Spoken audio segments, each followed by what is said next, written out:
down by 4. Can Eli Manning do it? Got to go 83 yards in 2:39. Manning takes the snap. Back to throw. Under pressure. Avoids the rush, and he's going to fight out of it.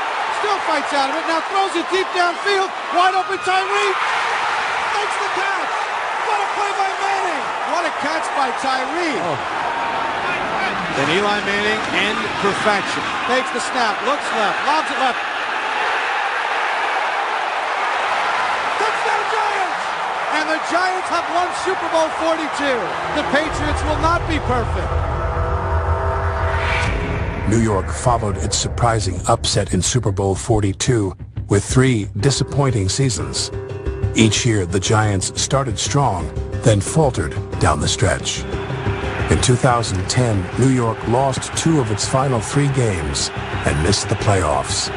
The worst defeat came against the Eagles when the Giants blew a 21-point fourth-quarter lead and a division title. Midfield! Oh! Deshaun Jackson! He's going to go! The Philadelphia Eagles have scored 28 points in the final 7 minutes of the ballgame. I literally sat in the dark for the whole evening. I didn't talk to anybody. I sat in a room with no lights on, and I just reflected. It was a colossal failure. Believe me, it was a long off season, but you have to move beyond it, and that's what we tried to do. From the first day of training camp, Tom Coughlin made sure his players understood the theme for the upcoming season. Welcome back. You're going to hear me say this 1,000 times. Finish, finish, finish. We showed a video of a girls cross-country team, a high school cross-country team, and one particular girl who really was their best runner. Coming down the stretch, she began to struggle. She collapsed within feet of the finish line. She said to herself, you have to finish, that's the point. She literally crawled across the finish line, and her team won the state championship. When the movie ended, you could have heard a pin drop in the room. You know, normally when Coach shows us videos, man, we kind of look at them and be like, oh, I got his point. But seeing someone not getting paid give that much effort, I think guys really, really took that to heart, and it really set the tone for this season. If the Giants were going to finish as division champions, it would be up to Eli Manning to lead them there. But coming off a season where he threw a league-high 25 interceptions, Manning was one of the few who believed he could.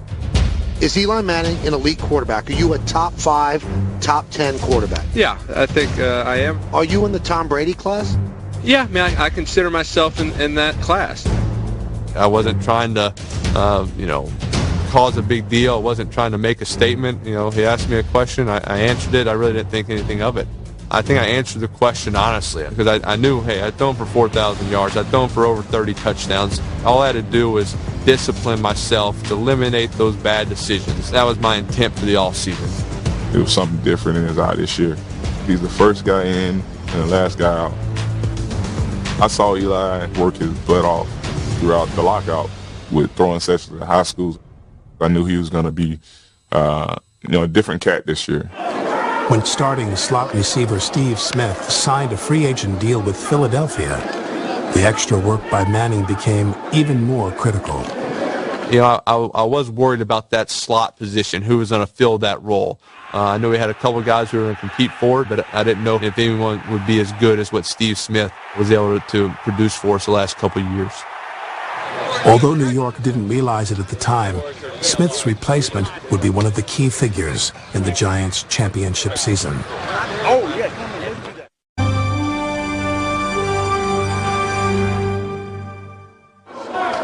Heading into the season, one of the Giants' biggest concerns was how to fill the void left by slot receiver Steve Smith. One candidate was Victor Cruz, an undrafted free agent who possessed raw athleticism.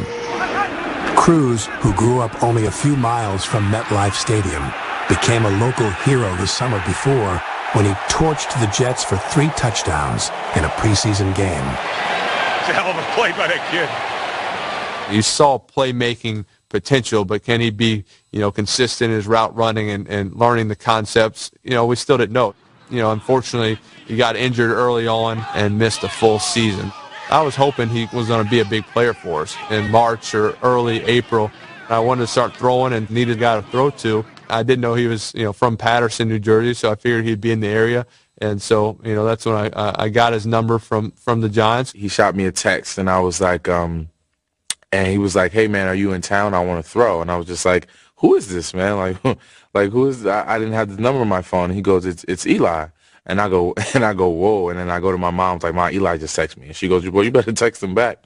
So we went to the field, and it was, there was like a dog competition or something going on. We couldn't even get on the field, so we're throwing on the sidewalk. It's still cold. The wind's blowing it. He's having to watch out for dogs coming in and out of this park. Just to be one-on-one, just me and Eli, it was definitely a surreal feeling. The system, learning what Eli likes to pass, and it was just it had a really good impact on me. The rapport Cruz built with Manning in the offseason disappeared in camp as the young receiver struggled to find consistency. When are you going to see a freaking hot? How many years is it going to take? Look in there and expect blitz. I think it was just nerves. I think it was just expectations, living up to those expectations. I think I was, the anxiety was kind of overwhelming at the time. The first game of the season versus Washington, the first third down, I throw him a little hook route in the slot, and he drops it. And it's not the way you want to start the season, especially for a young guy. And, coaches can quickly turn. There was a little voice in the back of my mind that was telling me, in this league, the chances come few and far between, and if you don't take advantage of them, they can slip away just as fast as they came. Thank God that I got another opportunity. That chance came when receiver Dominic Hickson was lost for the year with a knee injury. Our quarterback's Coach Sullivan, he comes up to me, man. He goes, "Yo, you're getting a start this week. It's Hispanic Heritage Month. You're half Puerto Rican. You got to do something to represent the people." He was like, "You got to dance." I was like, "Yo, Coach, if I get in the end zone, I'll do it." Myself thinking that I won't even get in the end zone. I just wanted to catch a few balls and take it from there. I catch the first ball, and I'm going up the sideline, and I break a tackle. And I'm going in to score, and I'm like, man, I got to do this dance now. So I get in the end zone, and I was like, man, here goes nothing. So I dropped the ball, and I just started doing the salsa, and then it just steamrolled from there. I kind of said, all right, I think we found our guy. There's some things that other guys might do better, but when you get the ball in his hands, he makes special things happen. The kid who had only 2 career receptions before his breakout in Philadelphia went on to shatter the Giants' single-season record for receiving yards. I never dreamed of doing anything like that. It was just awesome, man. It was, no words can even describe the journey each and every week. Once you get an understanding of the offense that you're playing in and you're confident and you're relaxed, I think it's just easy to sit back and play, man. And I think that's what happened to me throughout the course of the season. He was that player this year when we needed to play. We'll be on the sideline like, where Cruz at? Every time he got it done. Over the middle, completion to the 10. Victor Cruz spins up and into the end zone for a touchdown. I mean, he's a phenomenon now. The sauce has been around for years. But now that's the dance Victor Cruz started. Every time he touches the ball in Giant Stadium, they say Cruz. The chant of Cruz rings throughout MetLife Stadium. They don't say Eli. They definitely don't say Tuck. Yeah. I mean, kind of jealous. With help from Cruz, Eli Manning had his finest season as a pro, backing up his preseason proclamation. Manning set an NFL record with 15 touchdown passes in the fourth quarter and led the Giants to 6 comeback victories. And the Giants have the lead back. We talk about a story of resiliency. My wife was getting home and she says, you're allowed to have a 10-point lead going into the fourth quarter and just win a game. And I said, well, Coach Coughlin told us to finish strong. So, we figured we might as well be down, finish strong. And so maybe we took his point a little bit too literally about finish. In Week 9, Manning stunned the Patriots with a comeback reminiscent of the one he orchestrated in Super Bowl 42. The game-winning drive even featured a miraculous catch by a receiver wearing number 85. What a catch by Ballard. He pulls a David Tyree. You're kind of saying, well, I've been in this situation before. I'd be lying if I said there wasn't kind of an eerie, similar feeling to the Super Bowl in 07. 3rd and goal at the 1. Throws it left to the end zone. Touchdown, Giants!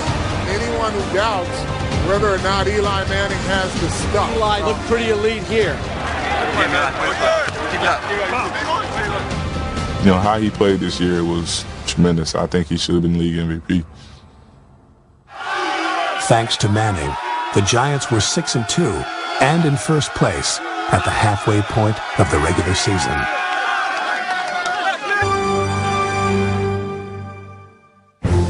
At the start of Super Bowl 42, Justin Tuck was an unknown. After an MVP-caliber performance that included 2 sacks, Tuck was hailed as the next great Giants pass rusher. Over the next 3 years, Tuck replaced Michael Strahan as defensive captain, and he matured into one of the fiercest defenders in the NFL. When I play, I kind of vision myself as a gladiator. Growing up in Alabama, for a birthday present, I got the He-Man sword. And I used to run around saying, you know, I'm He-Man, and I have the power. My mom used to say I used to sleep with the sword, and we were kind of inseparable, so the nickname He-Man just stuck. In 2011, injuries made the most powerful man in the Giants universe a mere mortal.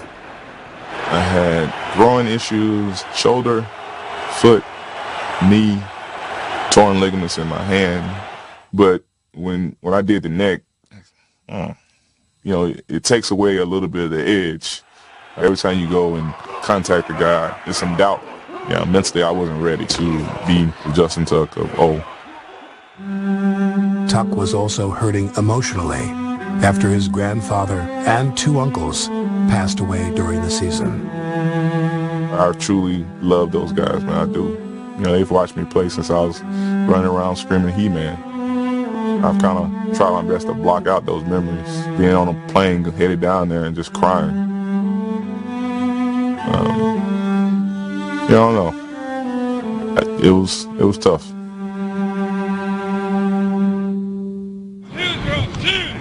Quite frankly, Justin wasn't Justin. I thought he was somewhat depressed, as a matter of fact. I thought it was time for us to talk about it, and we simply had a kind of a heart-to-heart. It wasn't coach to player. It was more, this is what I'm seeing. This is what I don't want this for you. I want you to look at things from the positive standpoint. You know, he challenged me.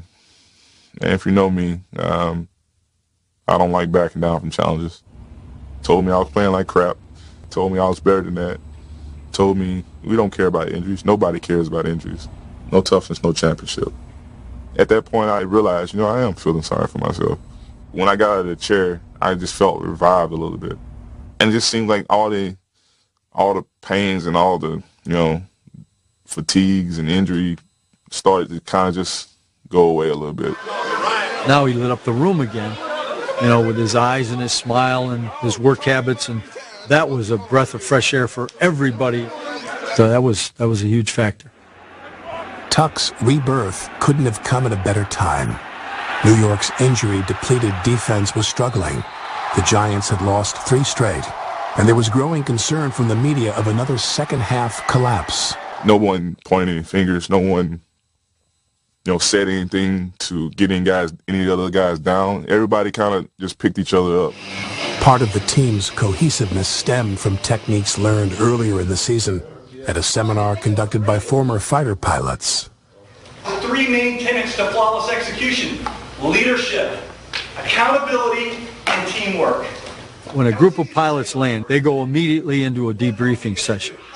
They talk about how can they get better, and they can get better by each individual, no chip on their shoulder, you know, no defense mechanisms in place, talking about what they did wrong. So to carry that over, players had their own film session. No coaches in there. Now some of the younger guys that probably wouldn't have said nothing when the coaches were there, they felt comfortable in saying, I'm struggling with this, or, you know, I missed this read because, you know, Justin jumped out of his gap. It would be rare for a rookie to tell, you know, the captain of the defense that he shouldn't do that. But we all had equal say-so in it. When you feel like you got ownership, you take it a little bit more seriously. We knew that everybody had each other's backs. Good teams become great teams when their members trust each other enough to surrender the me for the we. I like what we went a long way from taking all those egos out and getting guys on the same page. I think it did wonders for our team. Well, man, I'm breaking out tonight. You want to know why? Because I done let y'all down all year. And all that bullshit about tuck hurt, tuck this, I'm coming out breathing fire tonight. Despite his best effort in weeks, Tuck and the Giants came up short against the undefeated Packers, running their losing streak to 4. However, the game evoked memories of the 38-35 loss to the unbeaten Patriots in 2007, one that propelled New York to a championship. I think it was that similar type game, you know, where hey, this is the best team in the NFL, and we just played with them to the very end. We won a little losing streak, but we are a good team. We're close. We're not far off. We just had to put it all together.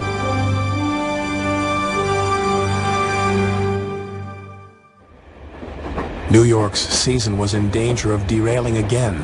The Giants had lost 4 straight, something no team in NFL history had ever overcome to win a Super Bowl. It was a turning point for us. We either were going to tank it this season and be an average team that coulda, shoulda, woulda, or we were going to turn it around and win the rest of our regular season games and make it to the postseason. We're 6-6. We're going to Dallas. If we lose that game, Coach Coughlin might be fired.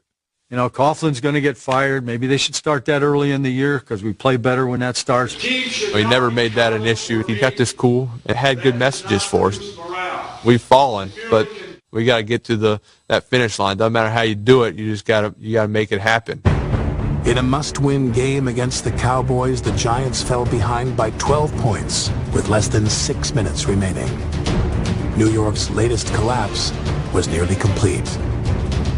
Just frustrated sitting on the sideline because we know we're better than what we're playing. You're looking for somebody to make a play, and good old Eli. And he takes a low snap. He's back to throw. He looks middle. He throws middle to the goal line. Touchdown, Jake Fowler. With 3:14 to go, the Giants are still alive. Felt good. You know, we just gone down there in 1 2-minute drive, something we've been very good at all season. We're going to have another opportunity.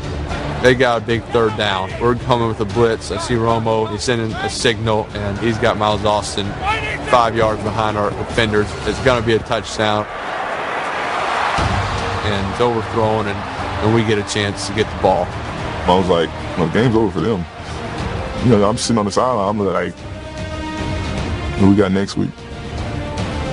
You know, the thing I remember now is how, you know, little plays can be a difference in making the playoffs or not. With us winning a Super Bowl or not, and it's what you do with that opportunity that can make you special or not. This is as good a quarterback performance in the clutch with the season on the line as I have seen in a long, long time. You got to go, baby. You got to go. 2nd and goal to 1 for the lead. A minute to go. Hand off Jacobs. He runs right, follows his blockers to the goal line. Touchdown, Giants! The skid is over. And the New York Giants have saved their season. A huge relief. We knew, hey, we're right back where we need to be. You know, we're in our own. We hold, you know, in control of our own destiny, and it was a huge win. The following week, the Giants fell back into 2nd place after a lackluster effort against the Redskins. New York had to win its final 2 games to make the playoffs. You know, right after that, we have a chapel service, and we have a different speaker come almost every week.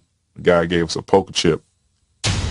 He said we needed to push all our chips to the middle of the table and be all in. We kind of adopted that as our motto.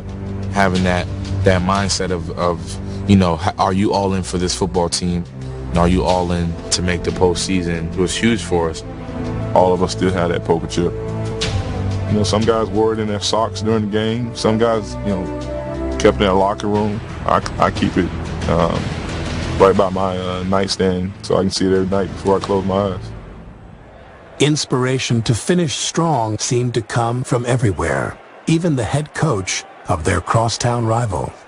I never came here to be little brother to anybody, so clearly we were the better team. My first 2 years here. I don't care about Tom Coughlin or anybody else. I know how I believe, and I don't care if it's, you know, acceptable in everybody's opinion. I really don't care. Something we've always believed in for ourselves is talk is cheap, play the game.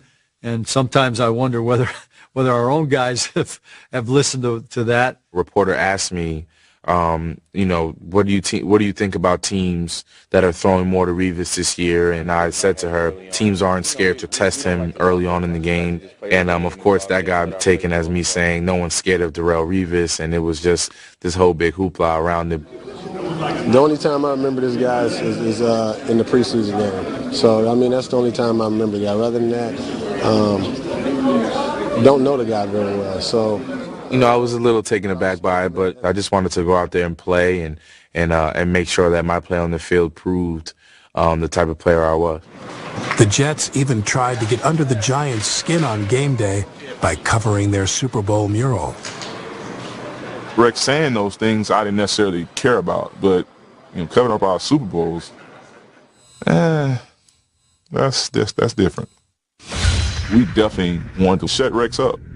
Even with added motivation, the Giants' offense barely made a peep against Ryan's smothering defense. It's an absolute struggle, and we're looking from the sideline. We're backed up. We got the ball on the 1-yard line, and we're coming out. This could be dangerous here. If we don't get a first down there, we're going to have to punt. They're going to get the ball in good field position. I mean, that could be a 14-point or a 10-point swing right there. Desperate for a spark, the Giants needed Victor Cruz now more than ever. Manning back to throw. Looks, throws one to the right, completes it to the right for a first down, and running out of a tackle down the right sideline is Victor Cruz. Chased by Smith, hurdles over him, to the 30, to the 20, to the 10, to the 5, touchdown Giants, 99 yards! You can't ask for a bigger momentum change than that.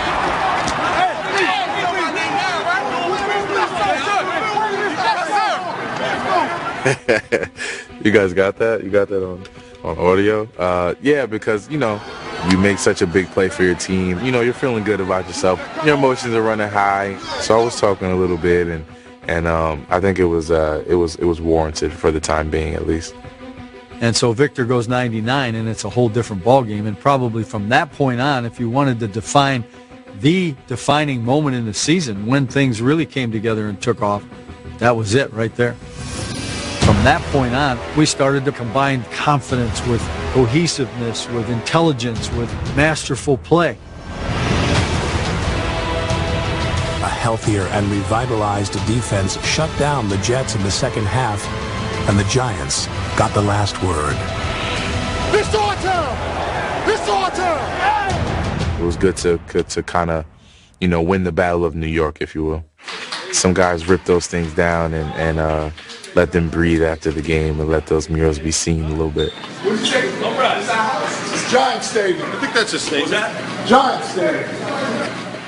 Big Blue was the best team in the Big Apple, but the victory came at a price. Coughlin took a shot as Ware got knocked out of bounds. It felt like somebody had taken a part of muscle or tendon and just torn it across the back of the leg. But it was my fault, and I relaxed. I let my guard down. Those things happen, and I want to remind everybody I didn't fall down, though. No toughness, no championship. Coughlin and his team had persevered, and only the Cowboys stood in the way. With the finish line in sight, the Giants didn't crawl. They blazed right through.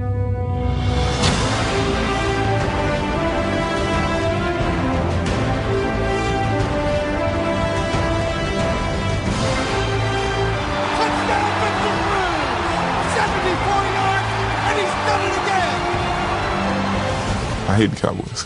I do. And having the opportunity to end it with the sack calls fumble against Romo, it's one of my favorite moments of that year. Now sacked by Tuck, fumbles the football, and the Giants have it. And that's your ball game. And they're celebrating in the aisles at MetLife Stadium. The New York Giants are the NFC East champions. Congratulations to the NFC East champion. Great job of finishing now. Great job of finishing this part of the season. After the game, I was cleaning out my bag. I see a poker chip. At that point, we won that game. We won the game versus the Jets. you know, then it kind of gets into superstitious. I put it on my little dresser. I didn't want to say it was good luck or not. I just kind of made little hints, and you know, I told my wife.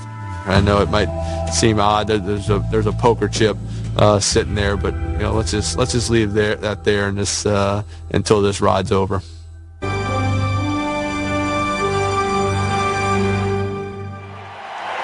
4 years earlier, New York peaked late in the season and rode the momentum all the way to a Super Bowl title. Heading into the 2011 playoffs, few thought the 9-7 Giants could do it again. The idea of everybody telling you that you can't do something, I like that. That's a good thing. Well, these guys took this to the extreme. We thrive in people not giving us a shot.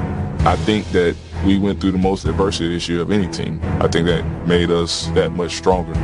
We were all in, and we were going to lay it on the line for what it was worth. And you know, when the dust cleared, you know, last man standing, we expected it to be us.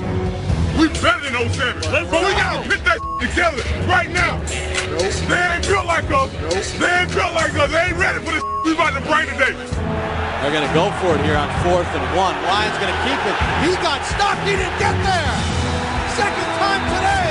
And it's stopped on 4th and inches by the Big Blue defense. Spurred on by their resurgent defense and 3 touchdown passes from Eli Manning, the Giants won the first playoff game in MetLife Stadium history. This is unbelievable. Unbelievable. We're going to beat Green Bay. We are. But if we play like this, we're going to be there. No question about it. In the 07 playoffs, Manning upset Brett Favre in one of the coldest games ever at Lambeau Field. This time, he outplayed league MVP Aaron Rodgers to put the 15-1 Packers on ice. Touchdown Giants! The Giants have scored on each of their first 2 possessions. The Giants are going to run another play without a timeout. 6 seconds to go. Manning back, steps up, feeds one down the middle of the field into the end zone, and Mitch makes the catch for the touchdown! I had to go in and do some stuff with my shoulder. Lawrence Tynes like runs up the stairs and like hugs me. I'm like, what is wrong with you? And he said, we just scored a touchdown. I was like, what?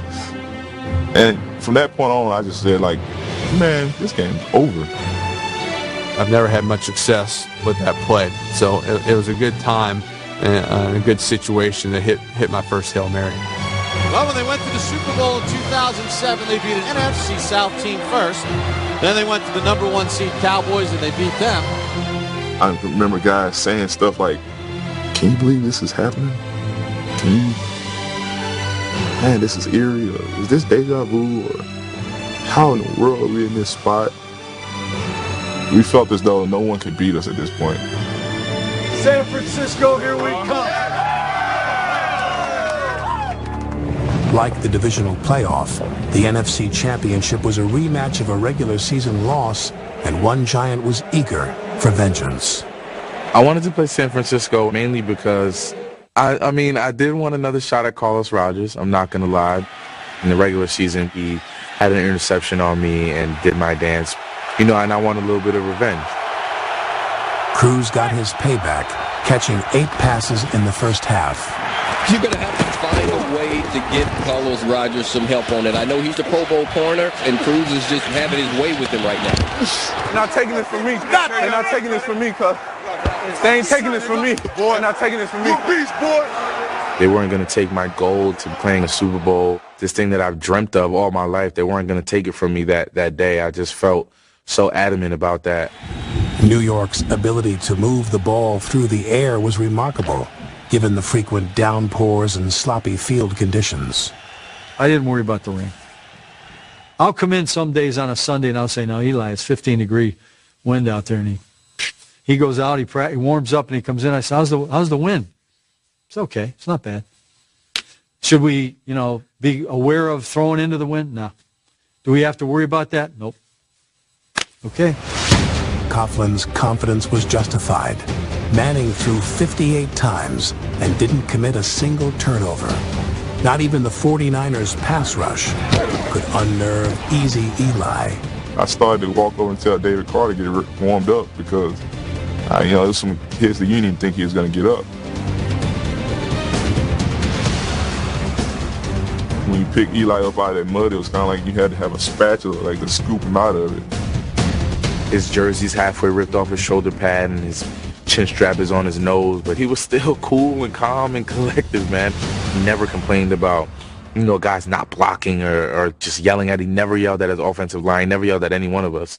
When the game went into overtime, the Giants remained resolute. Just the fact that we had so many close games in the regular season, we always just had this confidence to say, hey, if there's a chance we can win this game, we're going to go win it. Boots one, returnable for Williams from his own 20. Lost the ball, and the Giants say they have it. They do!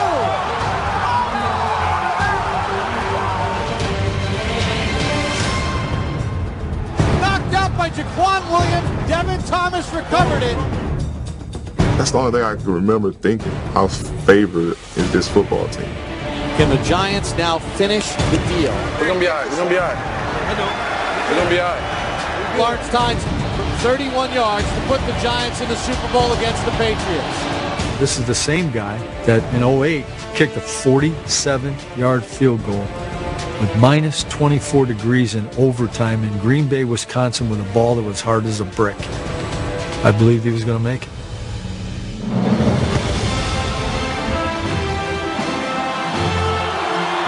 Kick on its way. It's got the distance, and it is good! And Lawrence Tynes has done it again. He's kicked the Giants to the second Super Bowl in 4 years. We're going to Super Bowl! We're going to Super Bowl!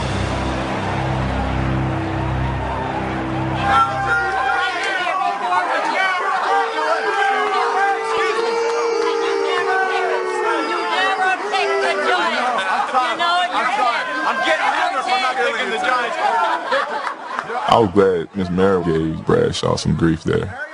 And Terry's not the only one. I love you, Terry, but you know, you're not the only one.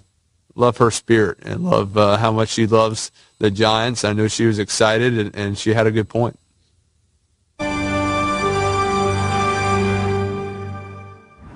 To complete another incredible championship run, it seemed fitting that the Giants would again have to defeat the New England Patriots. During preparations for the Super Bowl, Eli Manning made sure that his teammates were focused on finishing. I stood up and I said, I've been to a Super Bowl, but I've also seen in my brother what he was like after he's lost the Super Bowl. That's something I never want to experience. We're going to work and we're prepared and we're not going to lose. I commend Eli because that's not what he's done. That's not normally where he's comfortable. But again, egos aside, just getting up and doing what's best for the football team. Our practices out there, bang, bang, bang, bang, bang. I don't know if the ball ever hit the ground. And the guys who usually try to bust my tail with my time thing, you know, I would set up time for practice. Let's say it was 3:35 or something. They'd be out there at 3:20, dressed and ready to go. I am so very, very proud of this football team. And I am man enough to tell you guys that I love you. I've never said that to a team before, but I felt strongly about this team. The thing I wanted them to know is how much I admired them for what you've accomplished, for the men that you are, and the way in which you have truly come together as a team. That's all you coach for. That's what you. That's the goal.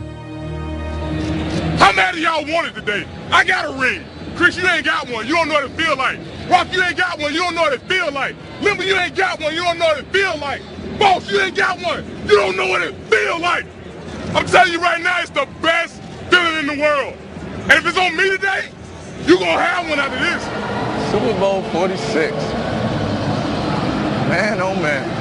I'm trying not to blink because I might miss something. To finally be on that field and look up and see, you know, Super Bowl 2012 in Indianapolis was just probably one of the greatest feelings ever. Cruz in a slot left. Manning back to throw. Throws one left. Touchdown Giants. Victor Cruz on the slam. And he does the salsa in the Patriots end zone. It's a dream just to be able to play in the game But to actually score a touchdown right in front of where my high school coach and my godfather was sitting, it was just, there's no other feeling that can match that. Cruz's touchdown was the only one New York tallied in the first 3 quarters.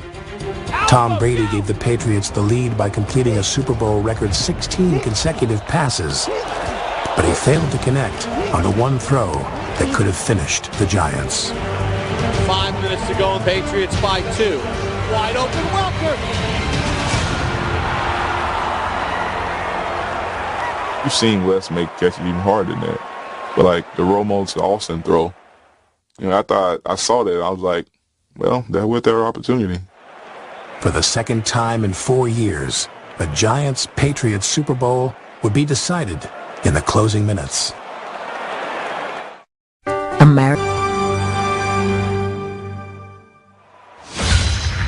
3:46 to go, 1 timeout and the 2-minute warning. We've seen something like this before, haven't we? Yes, we have. In Super Bowl 42, Eli Manning led the Giants to victory with a dramatic game-winning drive. Now, he had a chance to do it again. Definitely had a little, felt familiar in that situation. The last 2 times we've played the Patriots, we've gone down there and scored touchdowns. Obviously, this time only down 2 points, so you start thinking, hey, a field goal will win this game. Like it had 4 years earlier and so many times during the last 5 months, New York's fate rested on the right arm of Eli Manning. Manning out of the shotgun set, is back to throw. Climbs the pocket, deep ball down the left sideline, and it's going to be caught. Was he inbounds? Yes!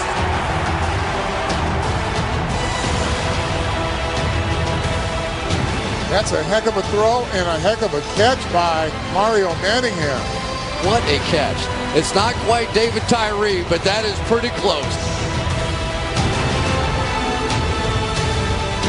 I think it's the best throw of Eli's career.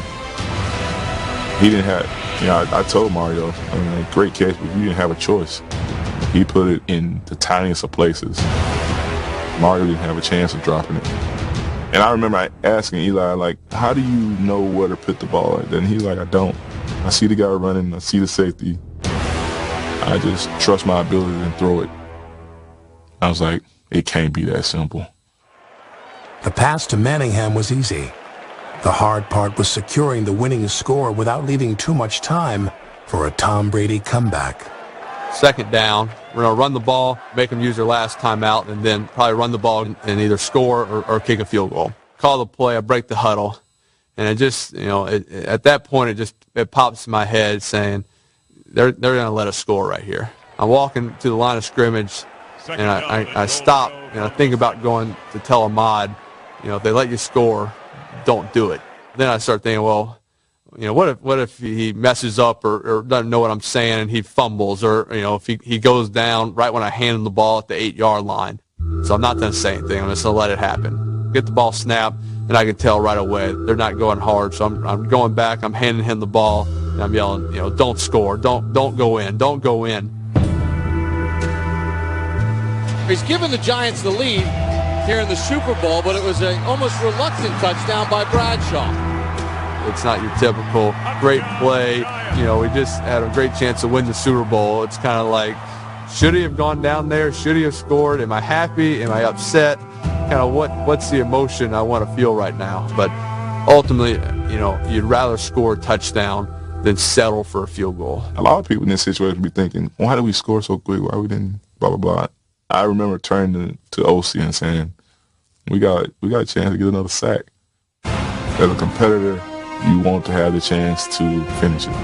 Only one play separated the Giants from the ultimate finish. One play away. I can't stay still. I can't stay still.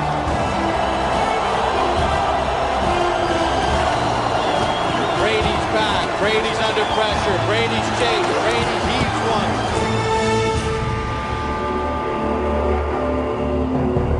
As that ball goes in the air, you just, oh my goodness. It felt like it was in the air for a lifetime.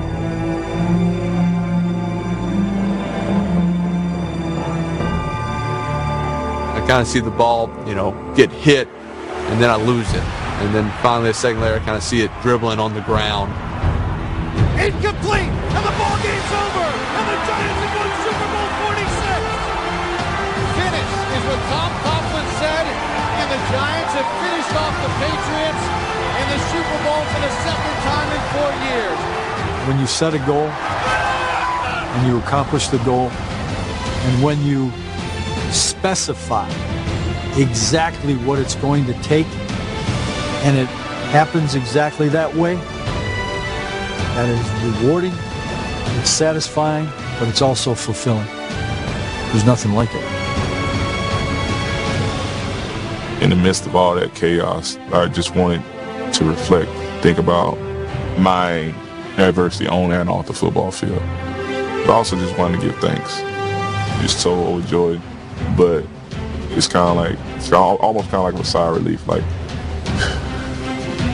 I started thinking about what a crazy ride we've had and how there are so many similarities to the last one. You can't believe it truly happened. It probably changes the way I'm viewed. I don't think it changes the way I view myself. It doesn't change the way I'm going to improve as a player to make sure that I give my teammates and the new guys that'll come be a part of this team an opportunity to have those same experiences. Your life kind of slows down, and everything kind of comes into perspective. For me to come so far and do all the things that I've done, and, you know, almost running out of opportunities, it was great to just come full circle and to be standing there with the Lombardi Trophy and my family watching. It was definitely a moment that I'll never forget.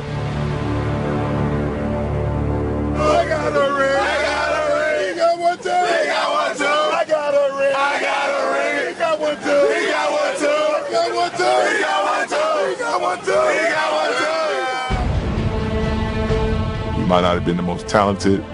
We played teams that probably should have beat us. But none of that matters when everybody's on the same page. And we are living proof of that. The way in which that it all came together was, something that is, you'll never forget it. Never forget it. And it's over so darn fast.